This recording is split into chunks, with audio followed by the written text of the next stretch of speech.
Look at that sky vortex. Isn't it beautiful?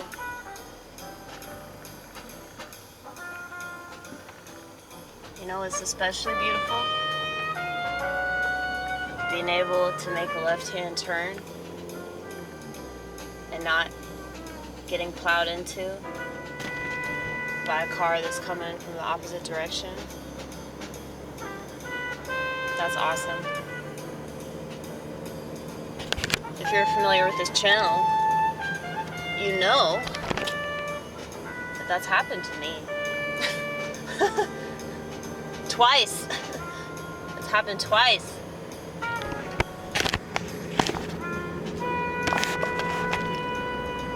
My hair look alright? I mean, it's still my hair, so it's gonna look like shit regardless, but I brushed it. I'm on my way to see my parents and their friends. So my mom asked me to dress nicely, which means not the way that I normally dress.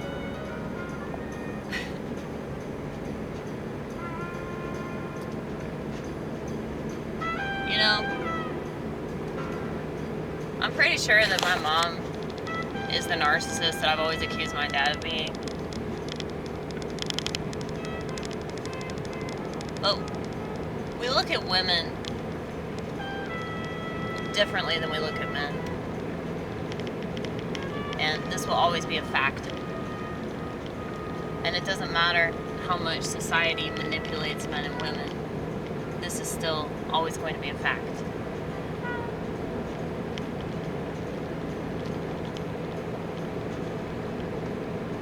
I mean, my dad's a dick a lot of the time. And he doesn't have the awareness to realize that, you know, he's acting in ways that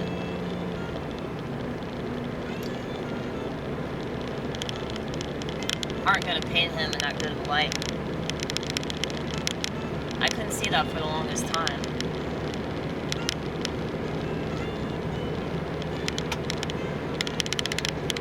Because of my political views, I was seeing myself as a victim, and I was seeing my mom as a victim. But I noticed that when my political views started to shift, well, actually, before that even happened, I made this decision to forgive them. Because my comedy wasn't as good as I wanted it to be.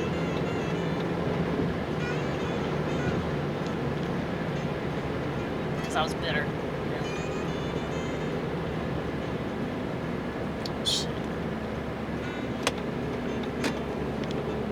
Motherfucking 5-0.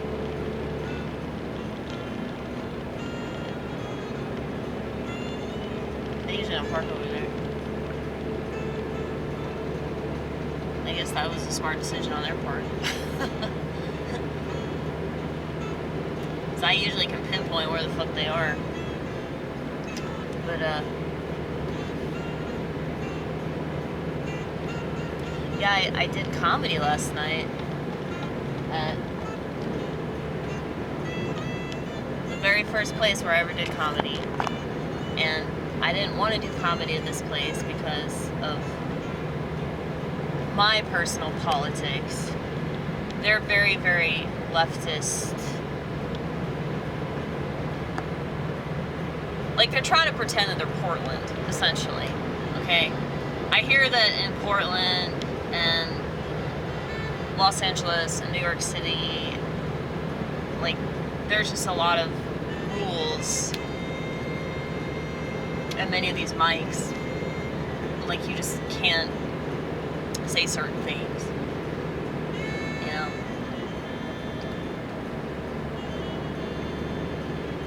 I noticed Josh Lewis, who's the host of this mic, he stated in the beginning that this is a free speech zone. And he made multiple comments about this. So I know that some shit has happened there. I mean, I've heard about it. I've heard about so many people getting kicked out of this mic because of liberal bullshit. And,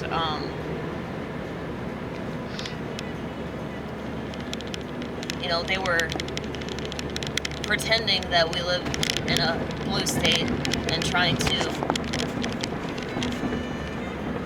exercise their authority over everybody's bodily autonomy, and stating that you couldn't perform comedy or make music over there, because it's initially like a music venue. They do way more music over there than they do comedy. But back in 2021, they had this little like sign outside that said, "Be prepared to show your guinea pig card." And of course, that was like the one time that I was like, maybe I should go back there and perform. And then I saw that shit. And I was dating Judson. That was my last boyfriend. He's a musician. And one of the things that we bonded over was our hatred for people that don't believe in bodily autonomy. And so he took a picture of that shit, put it on Instagram, and was like, "Fuck the East Room, fuck these communists." So I had every intention of never going back there. But Ronnit, my bestie, she demanded that I go. And I was already in Nashville, and I wanted to see her and Brad. And so I knew that I wasn't going to get out of it, so I just was like, okay, fine. And I was hoping that they wouldn't call my name, but they did call my name. So, you know, Ronnit said, you know, we were on the way over there, she was like, you need to be more open. And she was right. I think one of my biggest setbacks is that I'm just stuck in my ways. And it's like I've heard a lot of people that are really smart and way more established than me say that, you know, like, principles are good, but if you're so like hung up on principles, like, you're probably not going to get anywhere. And I think that is somewhat true, just my own personal experience. I think that the point that I'm trying to prove is not going to be proven, because, you know, I mean, one of the reasons why I caved and got on Instagram is because, you know, if that's a way to like put yourself out there and spread the message, and you don't do it based off of principles of like, oh, I don't agree with this method, I don't agree with this form of communication, then it's like you're really just doing yourself a disservice. And I mean, I still hate it. I'm not going to stop hating it. And I don't think I'll ever be good at it, because that's my general sentiment towards the whole thing. But I don't know. I'm just trying to grow up a little bit. I'm trying to, you know, gain the courage to change the things I can. And so, like, maybe I should get over myself a little bit. Like, I think that it's pride, you know, since we're in that month of supporting, you know, the worst of the 7 deadly sins. It's just like I have to ask myself that question, like what do I take pride in that's probably like not good for me? Maybe I should get over if it's like prohibiting me from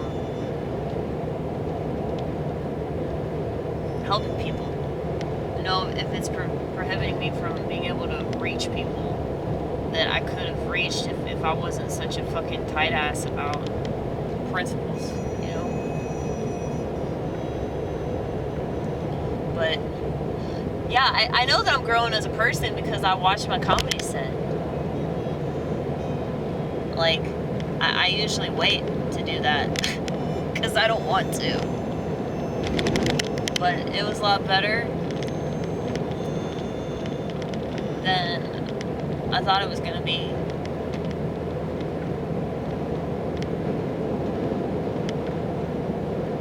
And you know, when other people were performing last night, they had way more of an audience.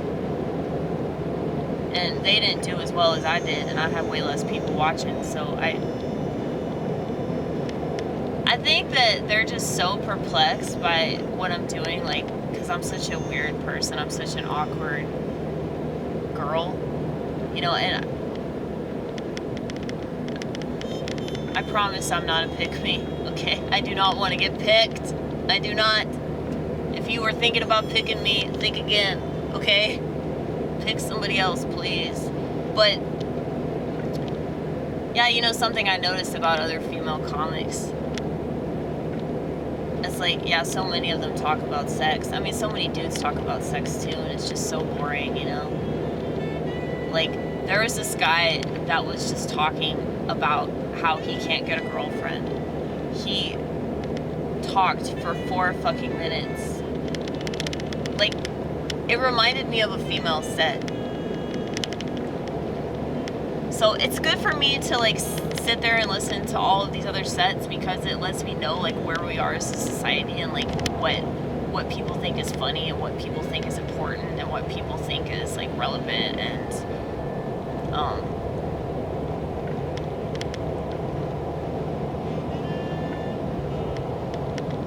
yeah, I mean, just listening to that, I just feel sorry for people. I really do. This isn't like, oh, I'm superior to you or anything. I wish that those people believed in God, because if they believed in God, that they would think more of themselves. You know, they wouldn't need other people to validate them. But yeah, it was really cool, though, when I was watching this set. It's like the silence. It's really awkward when you're up there, though. Really, really awkward. But even when they laugh, it's like, I don't really appreciate it. You know? It's like I was getting mad because they didn't get the stuff that I thought was funny, but I guess it doesn't matter. It's not about me, it's about them. You know, they're the one watching it, listening to it.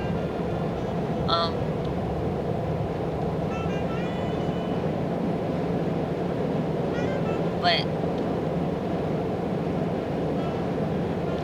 you know, I've had quite a few comics that are really established people. You know, they're in cities that are far better for comedy than Nashville because they take it way more seriously. But they're like, you know, you're the only comic left. Like, you're the only one that's doing real comedy. Like you're doing comedy like you're still in the 70s or something.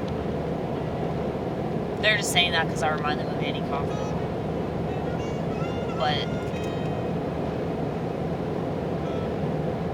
I can understand why they say that now. Just watching that. Because, yeah, I'm just really awkward. Really, really awkward. But sometimes I wish that I was, like, a little bit more normal, because then I would actually work on my stuff and sculpt it. You know, because my jokes are really clever. It's just that I'm not motivated enough to work on them. And so, like, I could take something and turn it into a Sistine Chapel of a bit, but I just won't do it because I get too bored, you know? So that does pain me a little bit sometimes. But, yeah.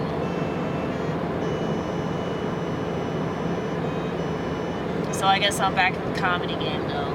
Because Ronnit's like, when am I going to see you again? This week? Yeah, there's this bar that Kyler, fat dude with the dog, he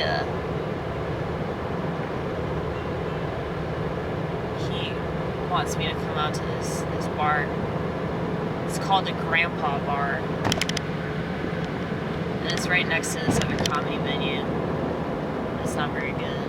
I should probably stop shit talking all the comedy venues, but I just can't help it, man.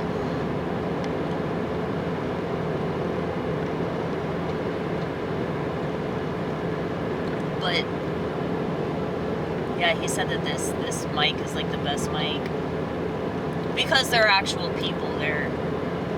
But you gotta sign up at like 5 o'clock. And so that means I gotta leave work early. I already talked about this, but yeah, I guess I'm gonna do it though. I'm gonna try to do it. And hopefully if I don't show up on time, maybe like they can vouch for me and say that I left early for work so I can be out there. I don't know. I've been able to like talk my way into like getting put on shows and mics and everything, because like what I offer is like pretty unique. It's a lot different from like what other people are doing, and the things I talk about are different. I also noticed something else, that I did a joke that I wish I worked on, about like body count versus organ count. And this is true. You know, like, my liver was failing. If I had just said that, I feel like it would have killed. Because delivery is everything. If you say things in a certain way, like, it really gets them. But, yeah, my liver was failing. So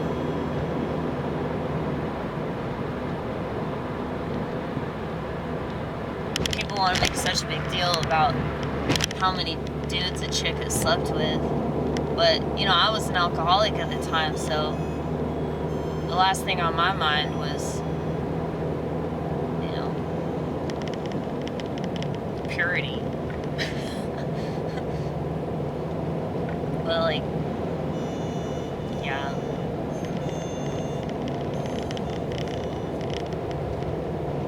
There's a way that I could sculpt that and make it funnier, but I lack the motivation.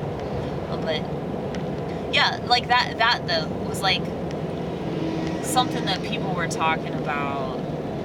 I think last year, like last summer, people were whining about that shit online.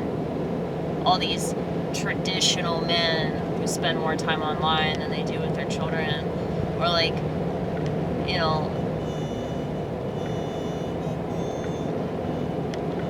ragging on women that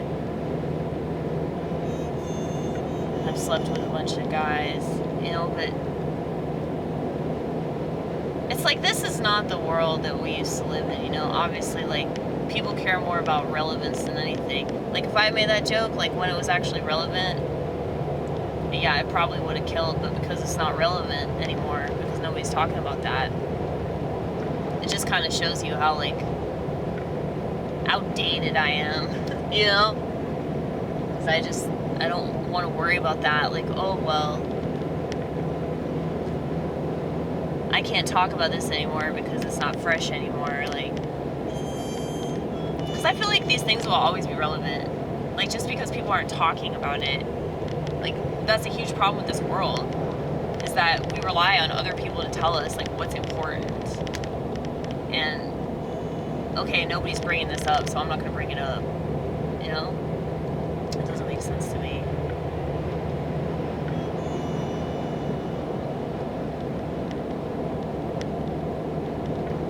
These people are going way too slow.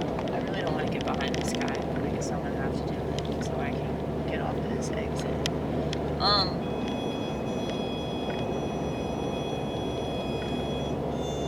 I mean, people on YouTube have gotten on to me about that. Like, certain things that I say. And they're like, get back to 2016, bro. It's like, I don't give a shit. Like, I don't live in Internetville. I don't have an internet brain. That's the reason I keep talking about not having a smartphone. Y'all motherfuckers assume that everybody has a smartphone. Everybody cares about this stupid bullshit that's not even important. The only reason why you care about anything is because you're told to care about certain things at certain times, which means that you're not really much of a person because you don't have actual passions. You don't have actual opinions. Because all the stuff that you think is based off of, like, what other people are telling you. You know? Like, it will always be relevant that women that sleep around are nowhere near as valuable as women that don't sleep around. Okay? But because Andrew Tate is not really popular anymore, he had his little heyday, but people aren't really talking about him like they were. So it's like the stuff that he brought up, the stuff that, you know, certain people find important at the time, you know, well, I guess it's not important anymore. But, like, yeah, that just shows you where we are as a society. Like, all these people that have this little, like, portable interactive TV, they take themselves so seriously. But why? You're not a serious person. It's like, I'm 1,000 times more of a serious person than you are, and I'm ridiculous. You know? I'm talking to plastic dinosaurs made in China. I'm fucking nuts. You know? But why am I more a serious person? Because I have convictions that she will never have. I have convictions that I've actually thought about, and resilience that speaks for itself. So, like, people can laugh at me all they want, but I think it's because they're jealous of the fact that I know who the fuck I am, and they have to be told. But whatever. I need to get off my little soapbox now, but my soapbox is where I live.